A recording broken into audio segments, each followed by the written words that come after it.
Song of the Ravenborn.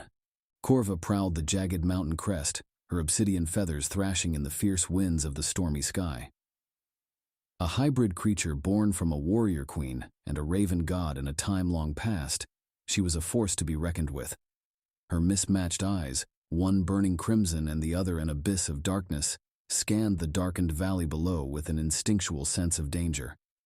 She braced herself for battle, ready to unleash her fury upon any who dared to challenge her kingdom. Whispers had spread like wildfire, carried on the mournful winds that swept through the land. They spoke of a bloodthirsty warlord named Volkar, who left nothing but destruction in his wake. His army marched through villages, leaving smoldering ruins and shattered lives behind them. And with every village he decimated, the crimson tide of his reign stained the land deeper. Corva, a skilled warrior and protector of her people, knew it was her duty to stop Volkar. She was bound by the Raven's law, blood for blood. As darkness descended upon the valley where Volkar's camp sprawled, Corva gracefully descended from above. Her wings, as dark as night, rustled gently in the wind. A scream pierced through the night, raw and desperate. Corva peered into one of the tents and saw Volkar dragging a young woman towards a ritual fire. Rage blazed within her raven heart. This was not honorable warfare but pure barbarity, and Corva would not allow it to continue. With a deafening shriek, Corva pounced from the shadows. Her talons tore through flesh, and her blade sang a symphony of vengeance.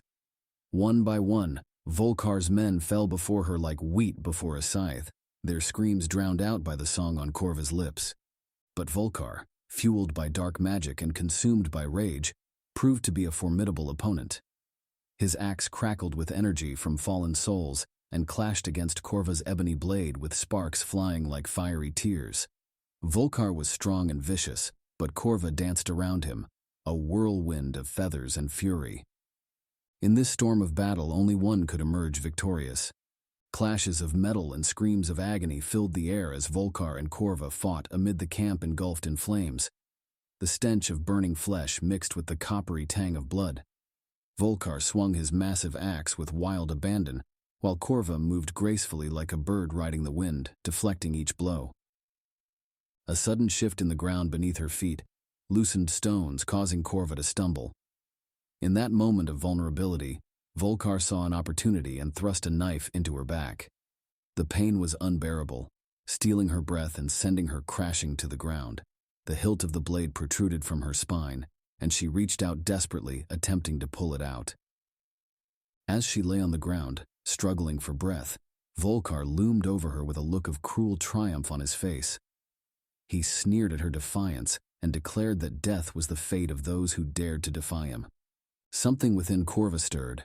A surge of warmth coursed her body as feathers and shadows rose from the spilled blood around her. She felt herself transforming into something else entirely, a creature of pure vengeance, with glowing eyes and wings that stretched out with a thunderous crack. With a scream that split the night, Corva embraced her new form, the Ravenborn. She was no longer a mere woman or a warrior, but an avenging force. She soared towards Volkar with deadly intent. Volkar's face contorted with fear as he stumbled back, his triumphant expression replaced by terror. With a guttural roar, Corva ascended, her body a monstrosity under the moonlight, her voice a chilling caw. Swiftly she ripped the knife from her back, the wound healing instantly. Corva descended upon Volkar, her raven claws trained on his neck. He screamed, but his cries were drowned out by the haunting melody on Corva's lips. The melody, filled with sorrow and rage, echoed through the night, a blend of melodic caws and the eerie whispers of the shadows. Its ghostly splendor was accompanied by a choir of ravens, their voices joining in harmony with Corva's as she descended upon her foe. As she stood victorious over Volkar's lifeless body, the sun rose, casting a dim light on the gruesome scene. Corva perched atop a pile of burning remains, the air thick with the scent of death and destruction. As she basked in her victory, whispers reverberated in her mind, growing louder and more insistent, urging her to fully embrace her role as a vessel for the Raven God's power. Despite the tempting darkness surrounding her, Corva still clung to a glimmer of humanity. She had not chosen to fight Volcar because of her god's demands. It was her conscience that drove her to seek vengeance for the innocent lives he had taken.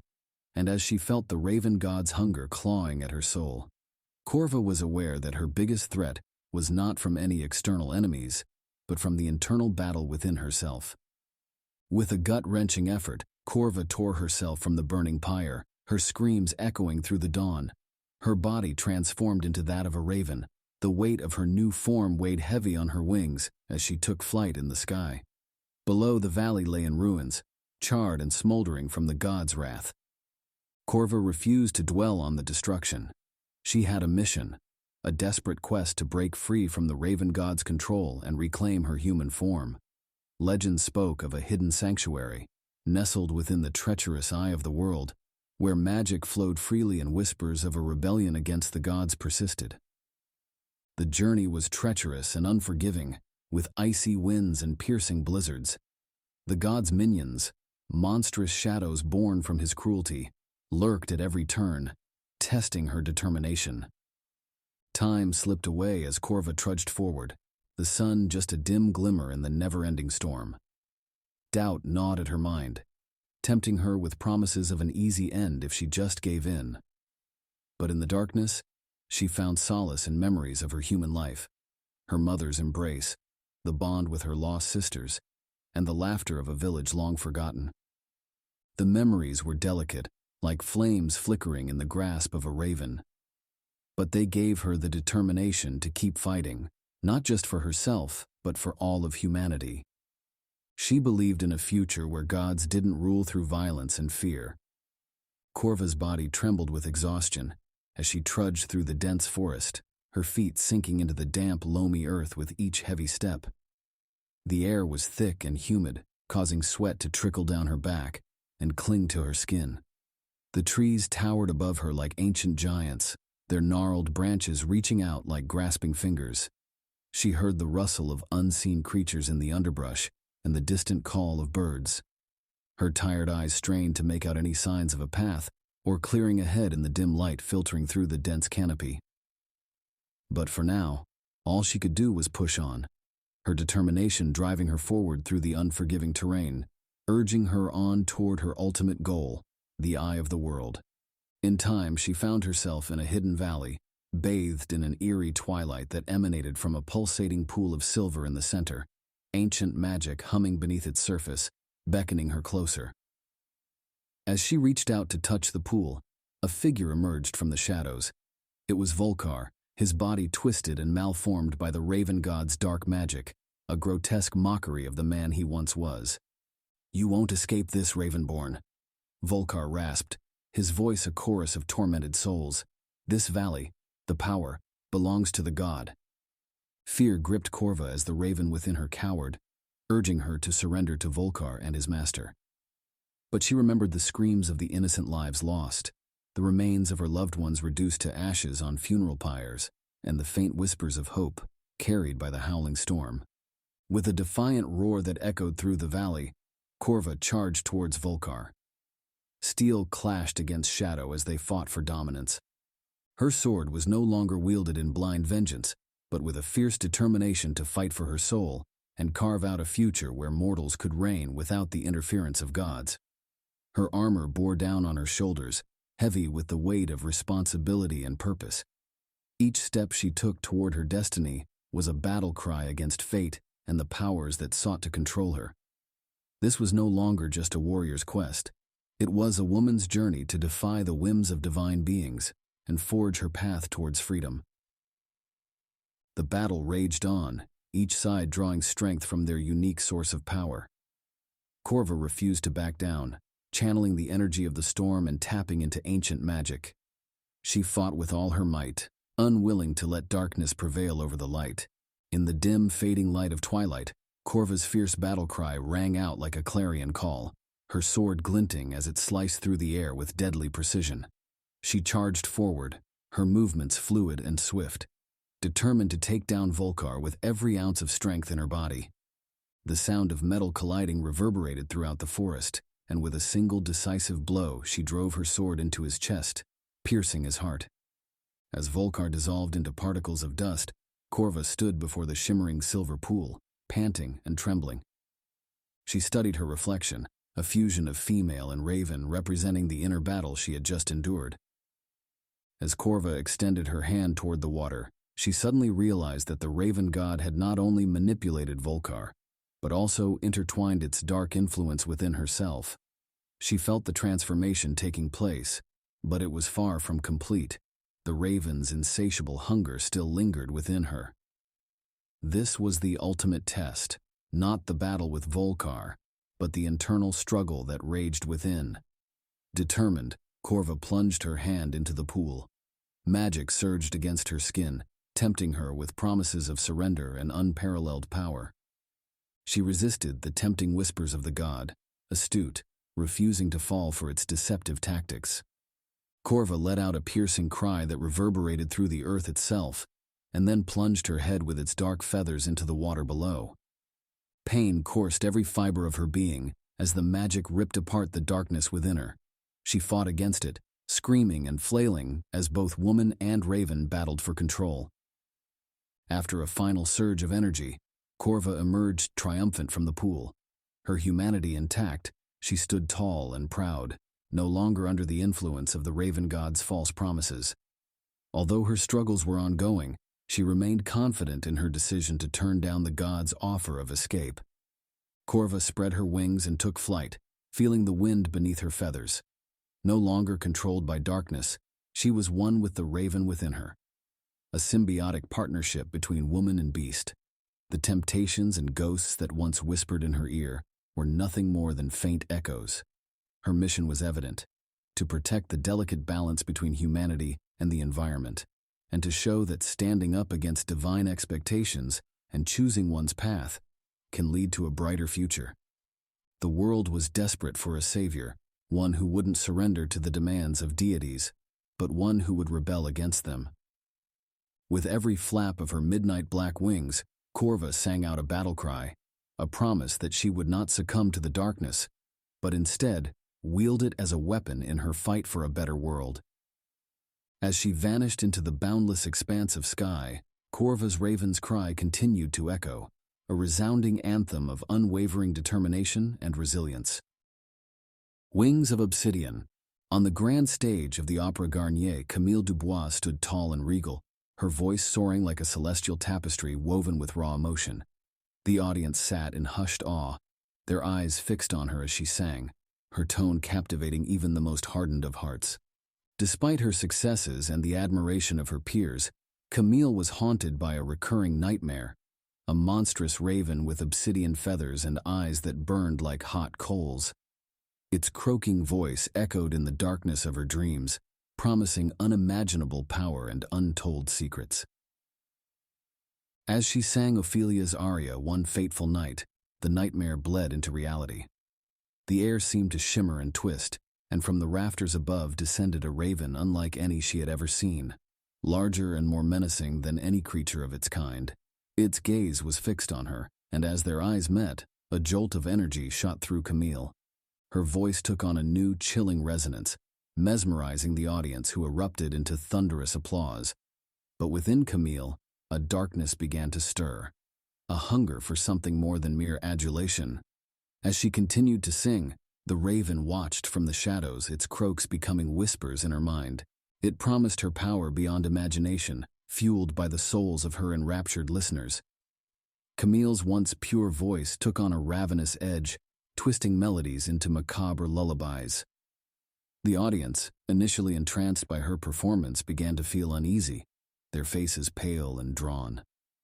A suffocating silence settled over the opera house, broken only by Camille's eerie song and the raven's ominous croaks, both performer and bird becoming one, leaving a trail of fear and chaos in their wake. As the darkness thickened, Camille noticed a movement in the corners of her vision. Soft feathers sprouted and brushed against her skin in an unsettling caress. As she gazed into the golden-framed mirrors surrounding her, she saw a frightening change in her reflection. Her eyes shone like glowing embers, and her voice developed an unearthly rasp. She clung to the purity of the melody, determined not to succumb to the alluring whispers of the raven. But as she stood on the stage, a longing stirred within her, a craving for the freedom promised by the raven's tempting words. With the darkness inside propelling her, Camille unleashed the full potential of her transformed voice. The vibrations from her song flooded the opera house, creating an eerie hum that reverberated in every space. Rather than being entranced, the audience is consumed with terror. They screamed and clung to each other. Feeding off of their vital energy, Camille gained power with each deadly note that escaped her lips. Camille felt herself succumbing to the blackbird's clutches, its influence too strong to resist. Suddenly, a frail old woman's voice cuts through the chaos with a counter-melody that speaks of ages past and enduring strength. Hearing this song of defiance, the darkness within Camille wavers. In a moment of wrenching awareness, she understands that the blackbird offers no power. It steals souls from its victims and feeds on their essences to sustain its monstrous form. Camille let out a desperate wail, fighting against the tight grip of the raven. She danced and sang, each resounding note and unchoreographed movement rebelling against the raven's dark hold, forcing it back into shadows where it belonged. The raven screeched, its hundreds of obsidian eyes casting a ghostly glow against the gilded moldings. As Camille poured her newfound resolve into the counter-melody, the raven shrank, its feathers disintegrating into a swirl of dust until it was nothing more than a wisp of smoke curling in the shadows. Camille collapsed onto the stage, her voice strained but victorious. The audience, still shaking from the experience, stood and clapped, their applause not just for the performance, but for the brave woman who had used her voice to fight against the darkness. Though forever marked by the encounter, Camille knew the darkness still lurked in the shadows, hungry for another voice to consume. But she stood ready, her voice imbued with the chilling resonance of the raven's lullaby, a perpetual symbol of the struggles she had endured and the delicate essence of humanity. Paul Sheldon, a renowned author battling writer's block, seeks solace in a secluded Colorado cabin. His refuge turns into a twisted nightmare when a blizzard crashes his car and he is rescued by Annie Wilkes, a seemingly devoted reader claiming to be his #1 fan. Annie nurses Paul back to health in her isolated farmhouse, but her devotion soon morphs into an obsessive and controlling mania. Bound to a makeshift bed by Annie's twisted affection, Paul discovers the depths of her obsession. His literary creation, Misery Chastain, a Victorian heroine, becomes Annie's twisted idol.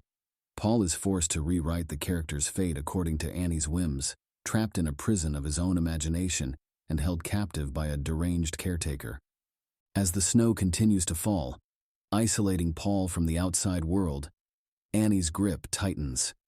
Her rage ignites like a winter storm at any perceived deviation from her desired narrative. Paul, resourceful and desperate, wages a silent war against his captor, using his wits and his knowledge of storytelling to manipulate Annie and plot his escape. The farmhouse becomes a battlefield of psychological terror, where every word Paul scribbles and every step he takes carries the threat of unimaginable brutality. The line between reality and fiction blurs as Annie forces Paul to delve into the darkest recesses of his creativity, conjuring nightmarish scenarios for her twisted pleasure. In a desperate bid for freedom, Paul must confront his demons and harness the power of his craft. He weaves a web of deceit and manipulation, playing on Annie's delusions and exploiting her fragile sanity. Can Paul outsmart his captor before the final page of his life turns into a blood-soaked tragedy? Rob Reiner's Misery is a chilling and suspenseful psychological thriller that delves into the depths of obsession, the fragile nature of mental health, and the power of creativity as a weapon of both subjugation and liberation. The film masterfully blends elements of psychological horror, dark humor, and suspense, keeping the audience on the edge of their seats with its unpredictable twists and turns. James Caan delivers a powerful performance as Paul Sheldon, capturing his desperation, resilience, and moments of dark humor with raw emotion. Kathy Bates is terrifying as Annie Wilkes. Her portrayal of a seemingly ordinary woman consumed by twisted fandom leaves a lasting impression on cinematic history. Reiner's direction is masterful, creating an atmosphere of claustrophobic tension and escalating dread. He uses close-up shots, unsettling silences, and a haunting score to amplify the psychological pressure cooker of the film's setting. The snowy landscape outside becomes a symbolic backdrop for the emotional blizzard raging within the farmhouse. Misery is not for the faint of heart. The film's graphic violence, disturbing imagery, and exploration of psychological manipulation may be unsettling for some viewers.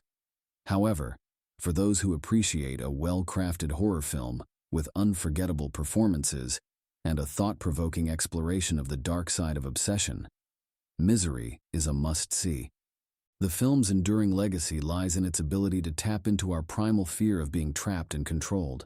It reminds us that the line between fan and fanatic can be thin, and that even the most seemingly devoted individual can harbor unimaginable darkness.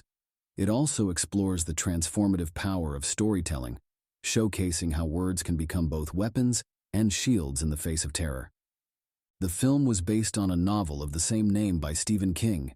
It won 3 Academy Awards, including Best Actress for Kathy Bates, Best Screenplay, and Best Editing. It is considered one of the greatest horror films ever made and continues to be celebrated for its suspenseful story, memorable characters, and chilling atmosphere. With its unforgettable performances, masterful direction, and chilling exploration of the human psyche, Misery remains a landmark film in the horror genre, a testament to the power of cinema to confront and challenge audiences with the depths of human darkness and the resilience of the human spirit. Misery is a drama thriller. It is 1 hour and 47 minutes long and is rated R. The Southern Underworld gives it 5 bloody knives. Shay, a young woman who has recently lost her mother, embarks on a weekend-long retreat with her estranged father, Kyle, and her rebellious half-sister, Jo. The retreat, titled Purity Ball, is designed to instill in young women the importance of remaining virgins until marriage.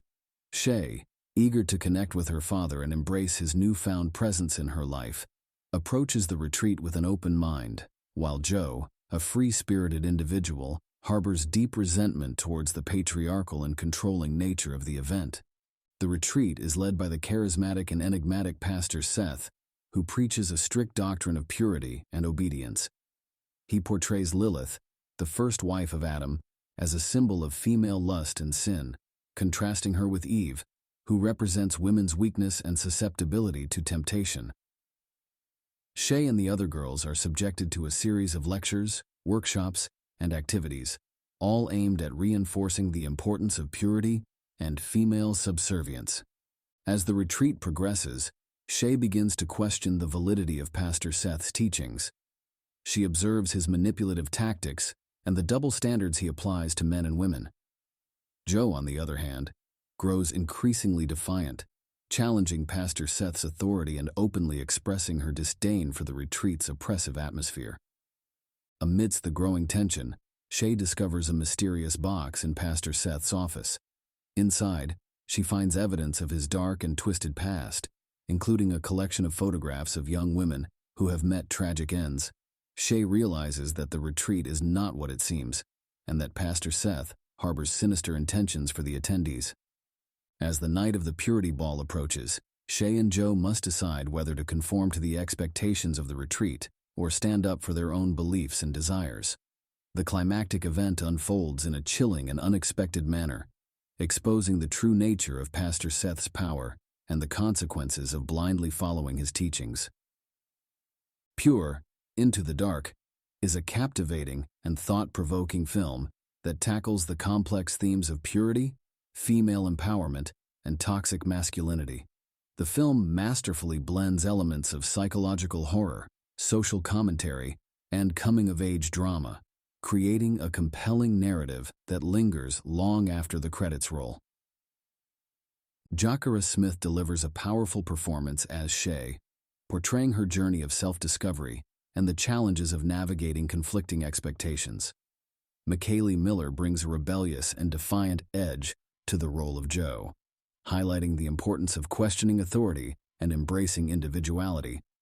Scott Porter exudes a charismatic yet sinister aura as Pastor Seth, effectively capturing the duality of his character and the insidious nature of his beliefs. The film's exploration of purity culture and the double standards imposed upon women is handled with sensitivity and nuance. The retreat's oppressive atmosphere and the manipulation tactics employed by Pastor Seth serve as a stark reminder of the dangers of patriarchal control and the importance of female autonomy. Pure Into the Dark is not without its flaws. The film's pacing can be slow at times, and the ending may feel abrupt to some viewers. However, these minor shortcomings do not detract from the overall impact of the film. The film's strength lies in its ability to provoke thought, challenge societal norms, and resonate with audiences on a personal level.